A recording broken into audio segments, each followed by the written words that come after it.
Want to welcome you guys back to another episode of Pistons Talk Podcast presented by FanDuel. Game one, Eastern Conference semifinals tonight. Pistons hosted the 4th seed Cleveland Cavaliers. We're going to be going over tonight's game, and the Pistons taking a very early 1-0 series lead in this one. We're going to be going over quarter notes, going to be going over the box score, team stats, and open up the show to comments and questions like we usually do. If you're brand new here, we like to get into just overall thoughts, how you guys are feeling. I really like that part of the podcast where I just make it about you guys, but let's effing go, man. Hell of a game. Especially taking care of home court very early on in the series. So to start this first quarter, Cleveland very early on was able to crash the offensive glass, and I kind of got nervous a little bit just because it reminded me a lot of the Orlando series very early on, where they were able to keep possessions alive. They were able to crash the glass, but the Pistons did a much better job as the quarter went on to make sure that Cleveland wasn't getting second chance opportunities. Tobias Harris was just attacking the basket, attacking the Cavs interior, getting to the free throw line. And I think when you look at their double bigs, you look at Jared Allen, you look at Evan Mobley, I think that's a very good strategy by the Pistons to try to get either Evan Mobley or Jared Allen in foul trouble. And they got Jared Allen in foul trouble. He picked up 3 fouls in the first quarter, and the defense was able to make some stops and just execute in the half court. Cleveland wasn't really moving the ball as much as they usually do against the Detroit Pistons, and you got to credit Asar Thompson and Danish Jenkins, who I think we're going to talk about a lot. That was probably the best defensive game I've seen out of Danish Jenkins, just the way he was able to navigate on ball defensively, staying in front of James Harden, who is one of the best isolation scorers in our game, being switched on to Donovan Mitchell throughout the game. I thought he just had impact on both ends, and then his shot was falling as well, which I thought for the first 5 games of the Magic series, he was struggling to hit his shot, but when he's hitting his shot, he brings so much production off the bench, and his impact was felt defensively, I thought, throughout this game. The second unit was able to play with a lot of energy, and they went on a 15-3 run, and Cavs kind of had a little spurt there at the end, but Javonte Green hit a huge buzzer beater 3, and the Pistons dropped 37 points in the first quarter versus the Cavs, so it's 37-21 after 12 minutes of play. Going into the second quarter, Sarr did pick up his second foul on Donovan Mitchell, which to me I thought was kind of a BS foul. Sarr had all ball, and Donovan Mitchell just kind of flailed to the floor, and the officials kind of gave him the benefit of the doubt with the contact, because it's Donovan Mitchell probably. And then Mitchell hit a 3, and JB decides to take a timeout because the Pistons are up 39-28. Asar Thompson did pick up his third foul. JB did challenge it because Asar Thompson went straight up. They called the foul on Tobias Harris instead. Duncan Robinson did pick up a foul trying to guard James Harden, where he was able to get free throws out of it. Again, like some of the antics that James Harden kind of gets away with. I think he's incredibly hard to stay in front of, but like some of the, baiting he gets with his defenders, I think the officials will give him the benefit of the doubt. But Jalen Duren was much more aggressive attacking the rim, and Asar Thompson's movement off ball was excellent all night, and the Pistons were able to have a pretty decent lead going into halftime, 59-46.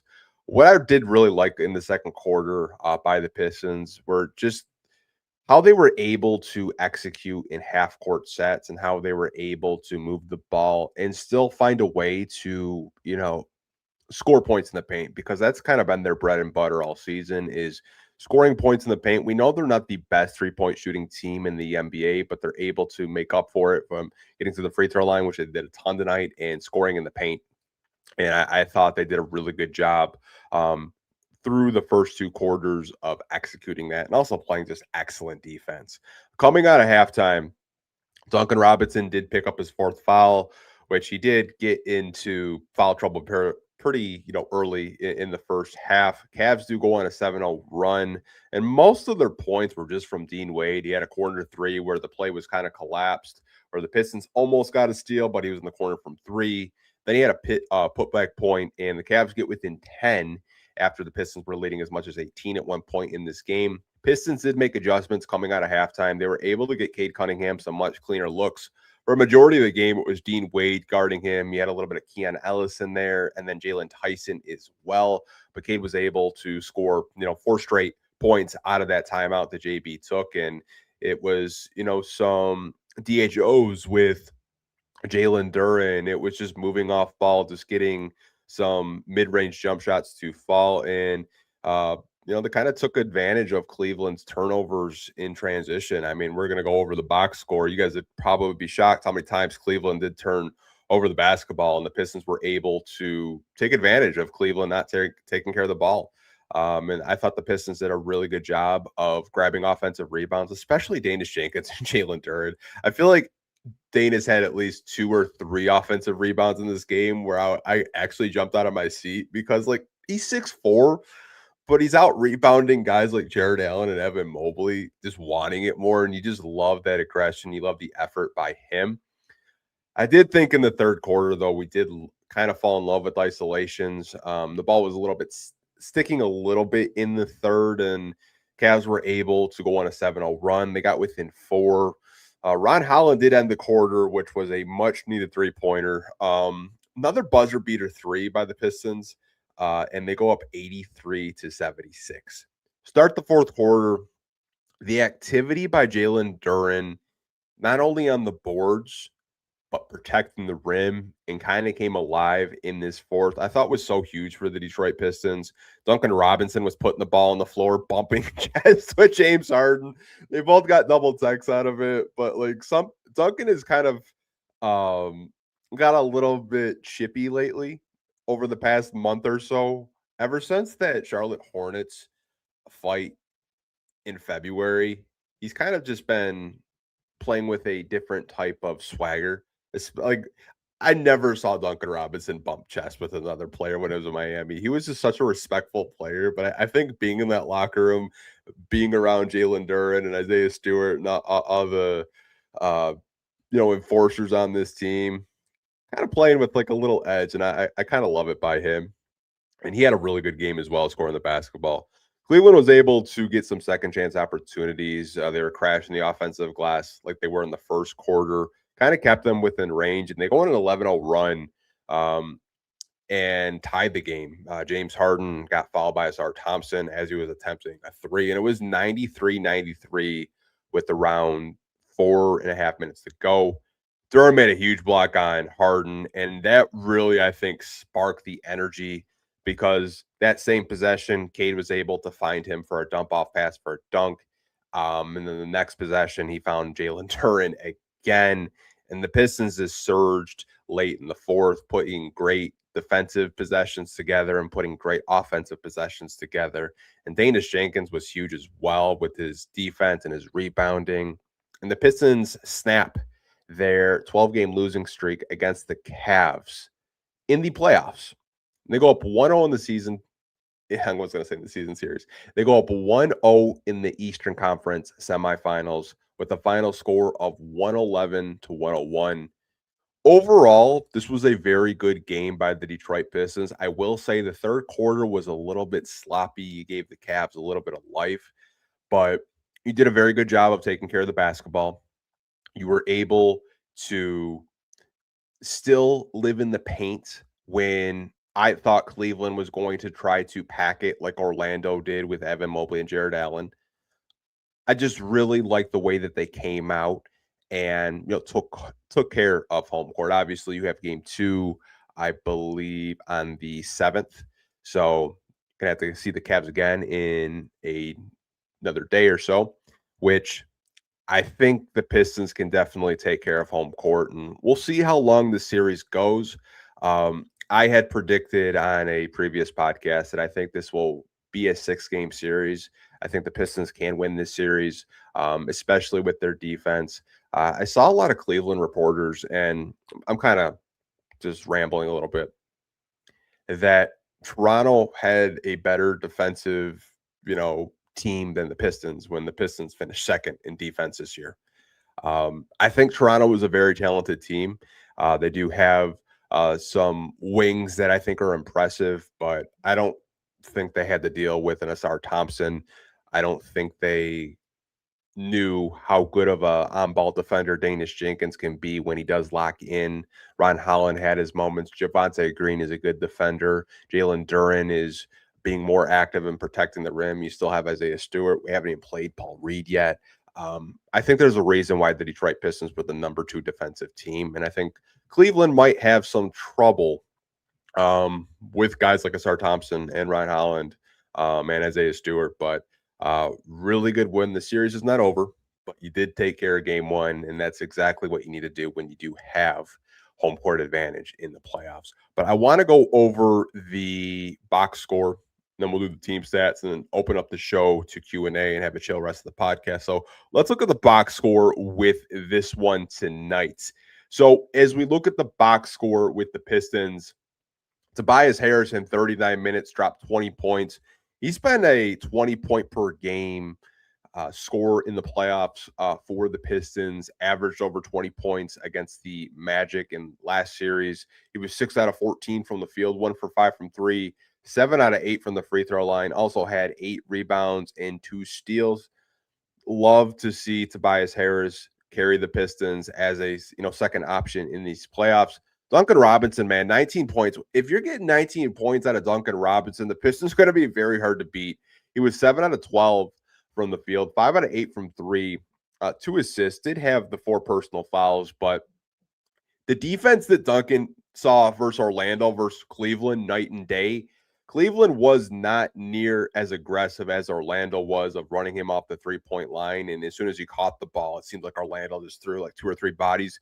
Cleveland wasn't doing that, and Duncan made him pay. If you're getting 19 points out of Duncan, the Pistons are going to be very, very, very hard to beat in this series. Jalen Duren in 35 minutes had 11 points, only shot 4 out of 11 from the field. You do have to credit Evan Mobley and Jared Allen for that, but he was 3 out of 4 from the free throw line, 12 rebounds, 4 assists, 2 big blocks by Jalen Duren, and 7 offensive rebounds. Can't stress the offensive rebounds enough. He did keep possessions alive for the Detroit Pistons, and I thought he was excellent on the glass tonight. Cade Cunningham in 42 minutes dropped 23 points, shot 6 out of 19 from the field, 2 out of 5 from 3, 9 out of 11 from the free throw line, had 3 rebounds, 7 assists, 4 turnovers, 2 steals. Overall, Cade did his job. Would like to see the turnovers go down a little bit. Obviously, 4 is, to me, I think you can live with. You just don't want to see like what happened in the first round in Orlando very early on where it's like 8-9, but I can live with like 2 to 3. But again, I'm nitpicking at this point. Asar Thompson, 33 minutes, also scored in double figures, 11 points, 4 out of 6 from the field, 3 out of 4 from the free throw line, 8 rebounds, 5 assists, 1 steal, 1 block. Overall, I really love just the way he was everywhere tonight. It's just such a luxury to have such a player that is so versatile. One thing with him that I know I think some fans do get frustrated with is when he does have the ball, he's not as aggressive. And we all know like his offense is a work in progress, but I think in the future, him being able to develop a mid-range jump shot could just really open up his game completely, because there were multiple possessions where he was just kicking the ball back out the Duren or kicking the ball back out the Cade. I know that's some offseason work that Fred Vincent and the Pistons will probably work with him, but overall, really loved his defense.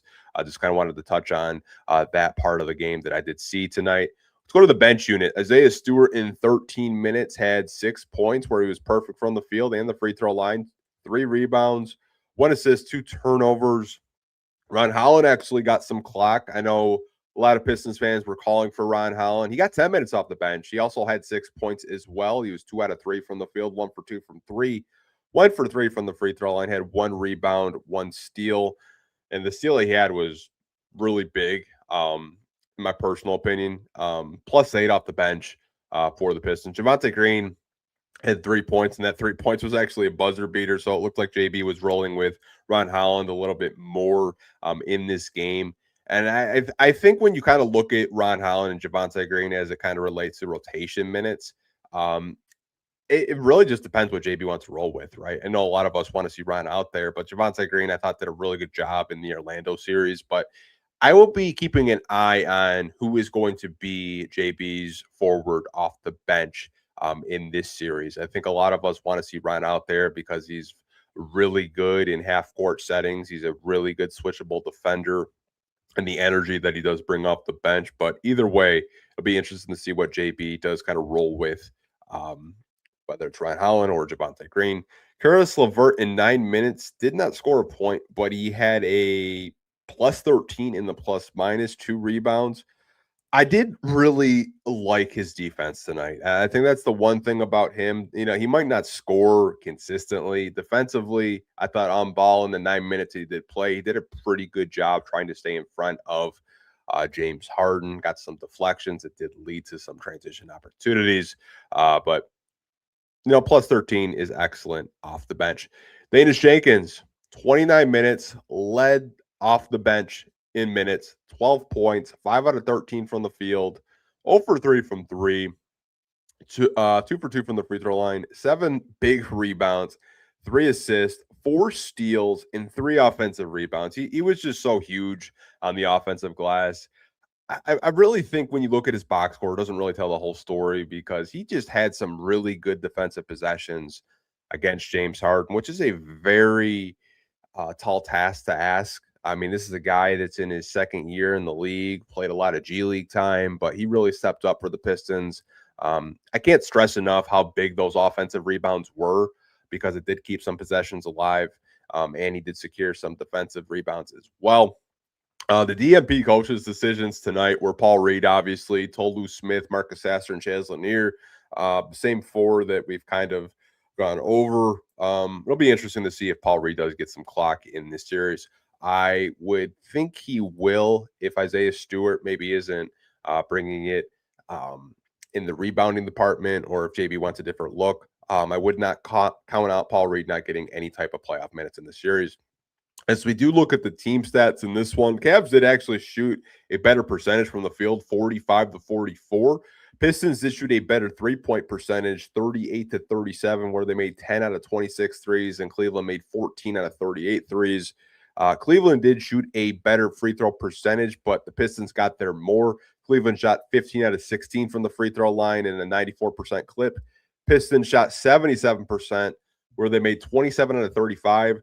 To me, getting to the free throw line for the Pistons really helped them win this game. They also won the rebounding battle by 4, 45 to 41. Cleveland did get 11 offensive rebounds.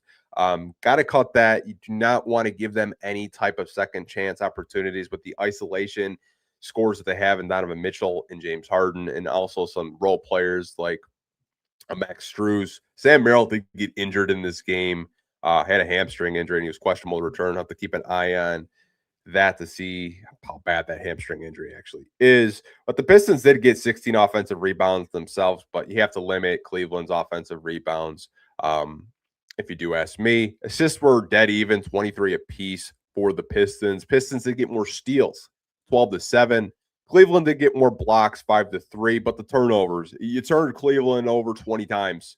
That's huge. That is huge. They have James Harden and Donovan Mitchell handling the ball 90% of the time. The fact that you were able to turn them over 20 times is, I think, what really helped you win this game because you converted off of their points off turnovers. You really did. Pistons did have more fast break points, 15 to 6. Points in the paint were dead even, 44 for each team. And the fouls, Cleveland had 22, you had 18. And technical fouls 2 to 1. But overall, you did a very good job of still living in the paint, getting to the free throw line, turning Cleveland over, and just being disruptive defensively. Like, this was a very good game by the Detroit Pistons to start this series. Much different than game 1 against the Magic. Game 1 against the Magic, I think a lot of us were like, man, that week off really messed the Pistons up. But you took care of business. Let's see if you can get a 2-0 series lead on the 7th, which I believe would be Thursday, against the Cleveland Cavaliers at home at LCA. But I do want to get into the Q&A. I'm just going to take a quick break, and then we're going to be going over all the comments with you guys in this podcast. If you guys could, if you're coming on in watching this post game podcast, hit a like. It does really help the YouTube channel pushing out our content. If you're an audio listener and you'd like the podcast, you like listening to audio more than watching a live podcast on YouTube, completely understand. If you could give us a rating on wherever you get your podcast, we deeply appreciate it. The podcast, something before we go to break, I do want to say this. I want to give a shout out to the people that listen on the podcast. Our episodes have actually tripled in downloads over these playoffs. So I do want to give a shout out to the whole Pistons Talk community that tap on in and listen to our podcast. But we will be right back after a quick break, you guys.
Okay, you guys, we're back. Let's get into Q&A. I'm going to be going over all the comments and questions that you guys dropped if you're watching live on YouTube. So let's get into that. I want to go to Marquez first. He's an OG of the Pistons Talk family and community. This is going to be a great series, but the Pistons are built for the grind. I like the rotation tonight. I definitely think this is going to be a very great series. You're going to get some great hoops out of Cleveland and Detroit. I don't think this is going to be a sweep. I could be wrong here. I know Cleveland has so much on the line of trying to get into the second round, and there's just so many storylines with this second round matchup. You got JB, who was fired from Cleveland a few years ago. You got Kenny Atkinson, who's their new coach. They made a huge splash trade for James Harden. Donovan Mitchell has never been to a conference finals. Like, there's just so many storylines with this second round series that I think it's going to just be for great hoops and great entertainment as basketball fans. I did like the rotation to get Ron some minutes. I think a lot of us were just kind of confused why Javonte got so many minutes, especially when, the production was kind of, I don't want to say it was slipping, but it just wasn't as great as it was in game 2 throughout game 7. I do think Ryan brings a unique element of energy. He bet in a rebounder too. I think his rebounding got much better this season from his rookie year. But again, really good team win collectively. I think really outside of the third quarter, you played pretty much a solid game where Cleveland was, trying to get back into the game throughout. But love the effort tonight. Um, Play the song. Yeah, play the song.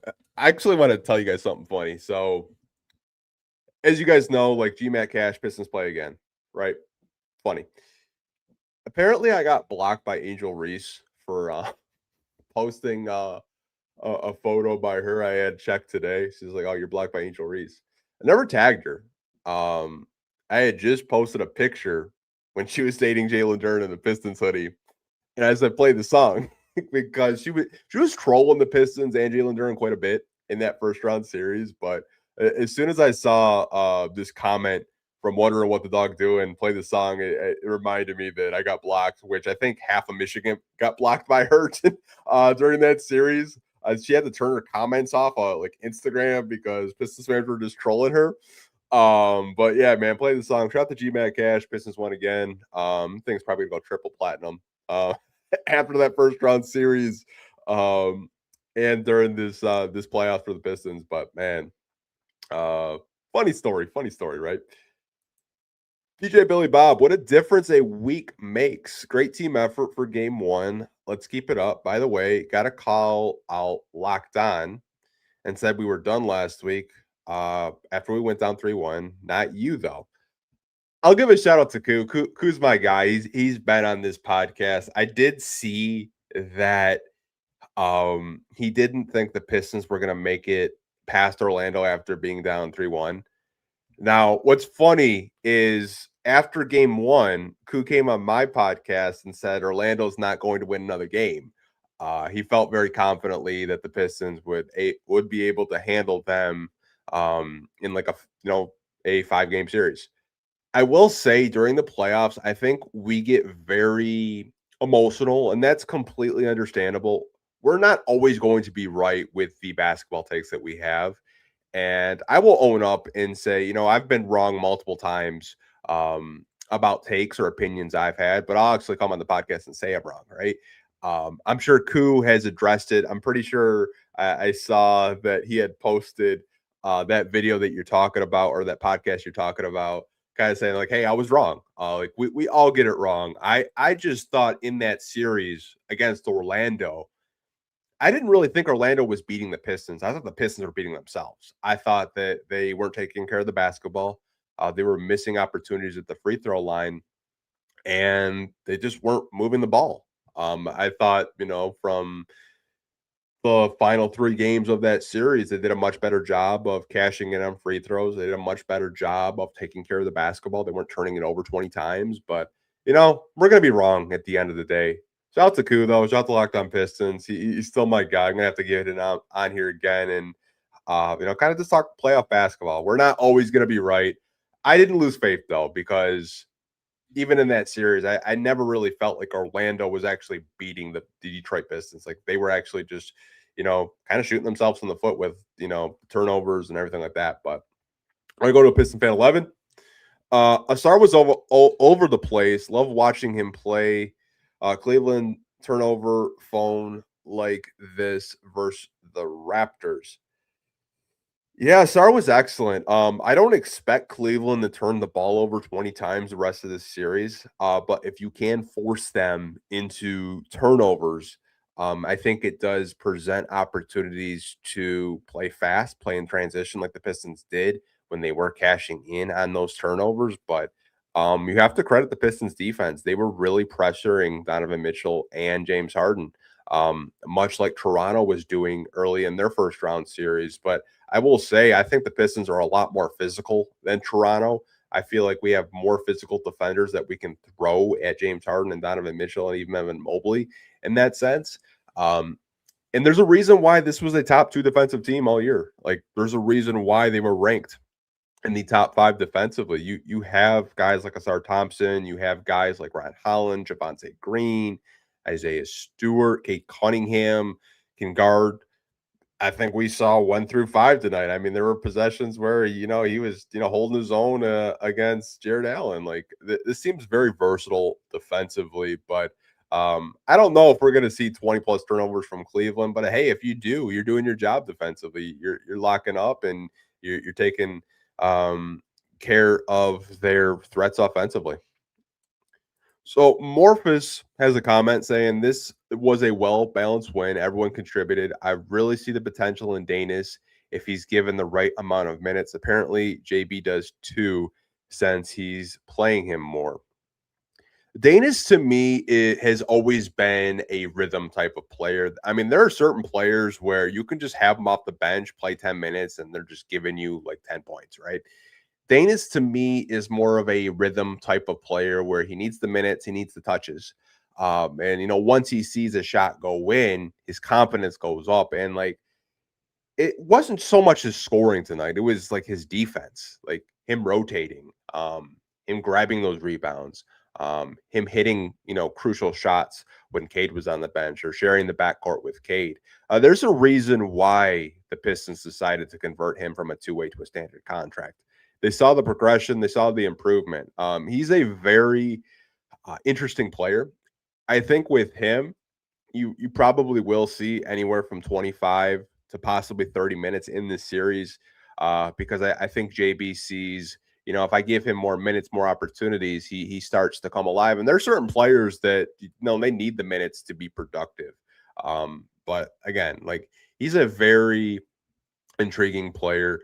I'm glad that they gave him a standard contract because he's probably going to be on the roster next season. But I was really impressed with just his impact both ends of the floor tonight. Piston Fan 11, I did actually want to talk about this. I wanted to make a video about it. I just have not had the chance to. I like JB Bickerstaff's extension. What do you think timing signals, if anything, right now? So if you guys didn't see, JB Bickerstaff got a contract extension a couple days ago. I believe it was yesterday, if I do remember correctly. And obviously he was still under contract under, the Pistons and Tom Gores. This is what I think it kind of signals.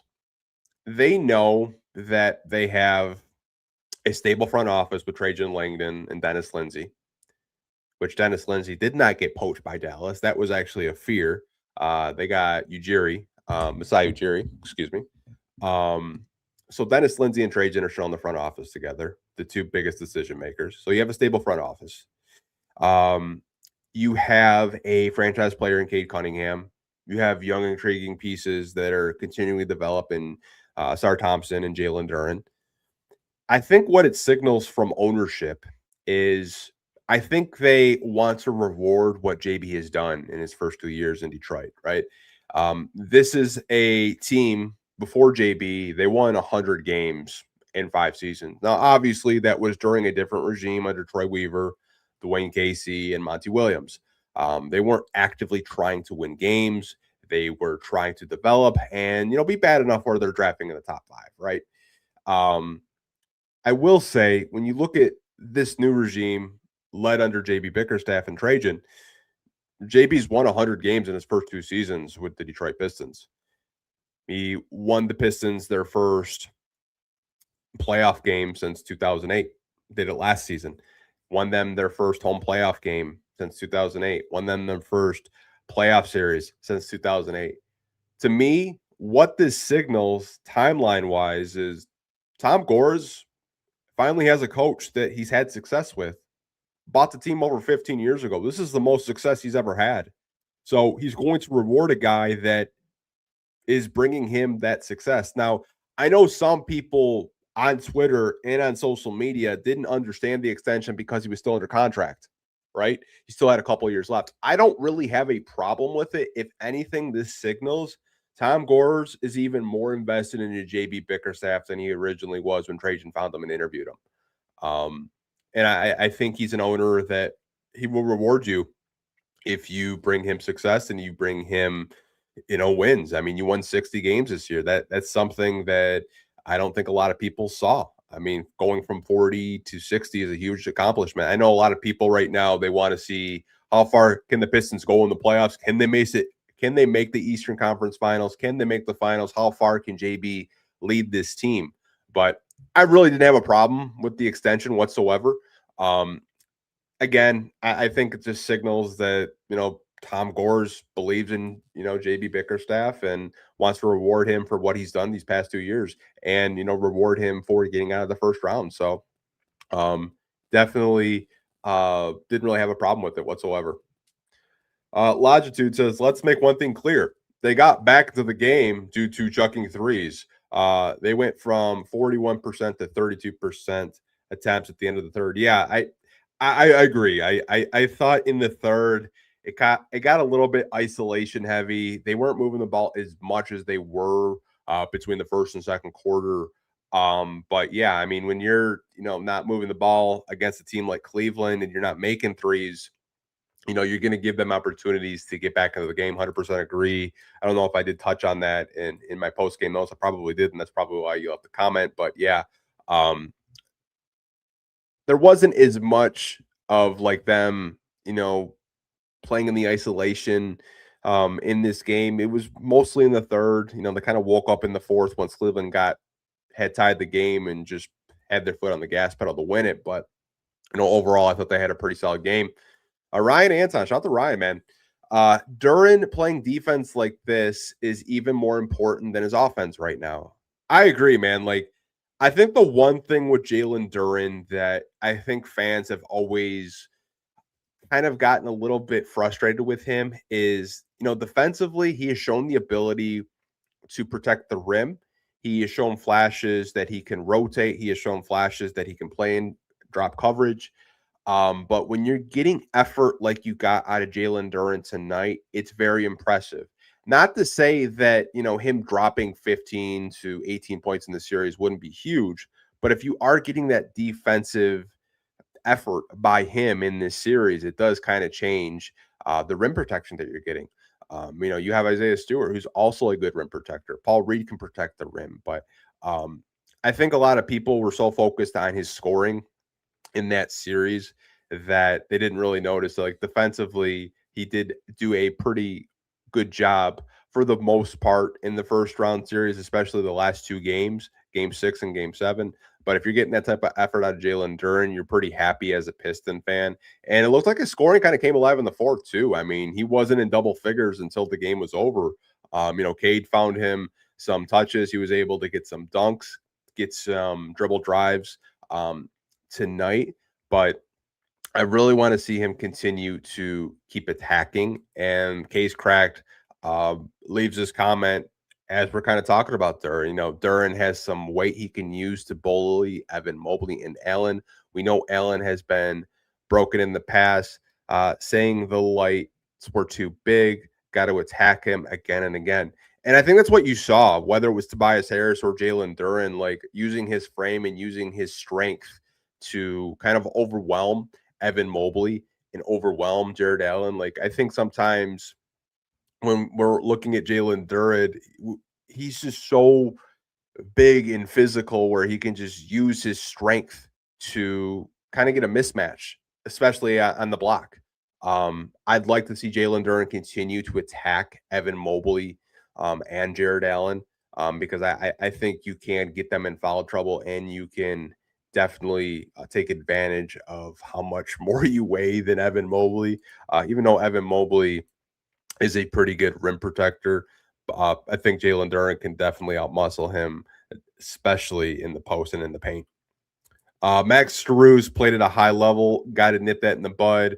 Shots, lights out. You can live with it when Mitchell isn't going off. Yeah, Max Strus and Sam Merrill were two players that I was a little bit concerned outside of James Harden and Donovan Mitchell, just because I know that they can light it up from three. I mean, they can light it up 100%. You just have to be aware of how they can just spread the floor, and you have to close out. Definitely have to close out. But man, I'm just thinking like how they executed this game. Like, it's it's really funny. I do want to go into a couple more comments and questions, and then we'll wrap this up because I know you guys are very hyped with this win. I am too. I do want to get into Marcus's question, As of today, is Asar the best wing defender in the playoffs? That's a great question, Marcus. I mean, this might sound biased from me as a Piston fan, but what he did in the first round, getting 16 blocks and 16 steals, I think so. I think when you look at Asar and what he's asked to do and the way he's able to be so versatile, switching, chasing players off of pick and rolls, chase down blocks, just the versatility that you're getting from Asar right now. I do think he's the best wing defender in the playoffs. Now, obviously, you look at OKC and all the wings that they have, but I think Asar has been healthy and available. I will say he's been such a plus and a positive in these playoffs so far, and you can kind of see like if he develops any type of jump shot, like man, it's definitely gonna be scary hours in Detroit. Um, if Asar becomes a two-way player in any way, shape, or form, because we already know the defense is elite. He's going to be on a first-team all-defensive team. He finished as a finalist in Defensive Player of the Year, losing to Victor Wembanyama. Like, this kid's elite already defensively. Um, if he develops any type of jump shot, man, like that's gonna be scary. I might be jumping the gun on this one, but I didn't like how Stu doesn't box out and just tries to shove people out of the way. I will say there are instances where I do see this happening where he's just trying to fight for position. I think overall, I would like to see the Pistons box out a little bit more because there were opportunities for Cleveland in this game where they were able to grab offensive rebounds.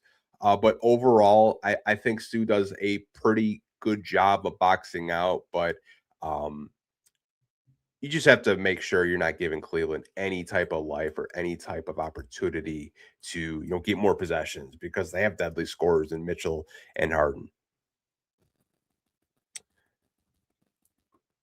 I watched Zeke when I was a kid. I got Zeke as the best player in Pistons history, and I got Cade number 2. He might pass Zeke in the future.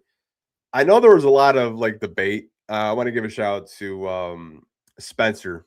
Shout out to him over at Woodward Sports because he thought that Cade Cunningham had kind of like surpassed Grant Hill, and he was right behind Isaiah Thomas, and everyone kind of came for his head. But he was pretty early to this take. I will say when you kind of look at Cade and what he has to kind of carry for the Detroit Pistons, he's obviously the franchise player. We'll see when it's all said and done. Like, how many championships does Cade Cunningham bring to Detroit? Isaiah brought 2. To me, I think he's my Pistons GOAT. And I think the only way you pass Zeke in that kind of like Pistons Mount Rushmore is bringing multiple championships. That's what it is at the end of the day, really, because that's all that really matters, in my personal opinion, is like when you're talking about GOATs and you're talking about like, who is your Pistons Mount Rushmore. I think Cade, throughout his young career, especially these past 2 seasons, he's putting together a very good resume. If he gets past Cleveland, gets to the Eastern Conference Finals, and who knows, we're going to be playing. New York blew the bricks off of Philly game 1. I don't know how long that series is going to go, but New York looks like they're getting more and more confident. I mean, you could get possibly the Knicks in the Eastern Conference Finals if you take care of Cleveland. But I think at the end of the day, when you talk about just greatest Pistons of all time, you got to talk about Isaiah Thomas. It's still young in Cade's career, but we'll have to see when it's all said and done, like where Cade is at in that Pistons Mount Rushmore. I do want to wrap up the podcast. But before I do, when we've kind of looked at these odds before games, right? On FanDuel, the Pistons were a 3.5-point favorite. Obviously, they win this game 111-101. And the Pistons have been favorites every game going into the playoffs. Like, Vegas has had them as the favorite. They'll probably be the favorite again in game 2, but I was very surprised to see that they only had it as a 3.5-point favorite, especially the way that the Pistons played their last 3 games. It seems like the defense is kind of like upped over the past 3 games. Be interesting to see what the line is for Thursday's game, but I do appreciate you guys watching, supporting the podcast all season long. Like had you guys here in the summer league games when we did post-game podcast for that, during the regular season, during the playoffs. Like, the support has been so cool to see. The comments that I get, the DMs that you guys will send over on Twitter and Instagram and on Facebook. Really appreciate each and every one of you. But we will see you guys for our game 2 post-game podcast. Hope you guys are having a great night. And as always, go Pistons. Peace.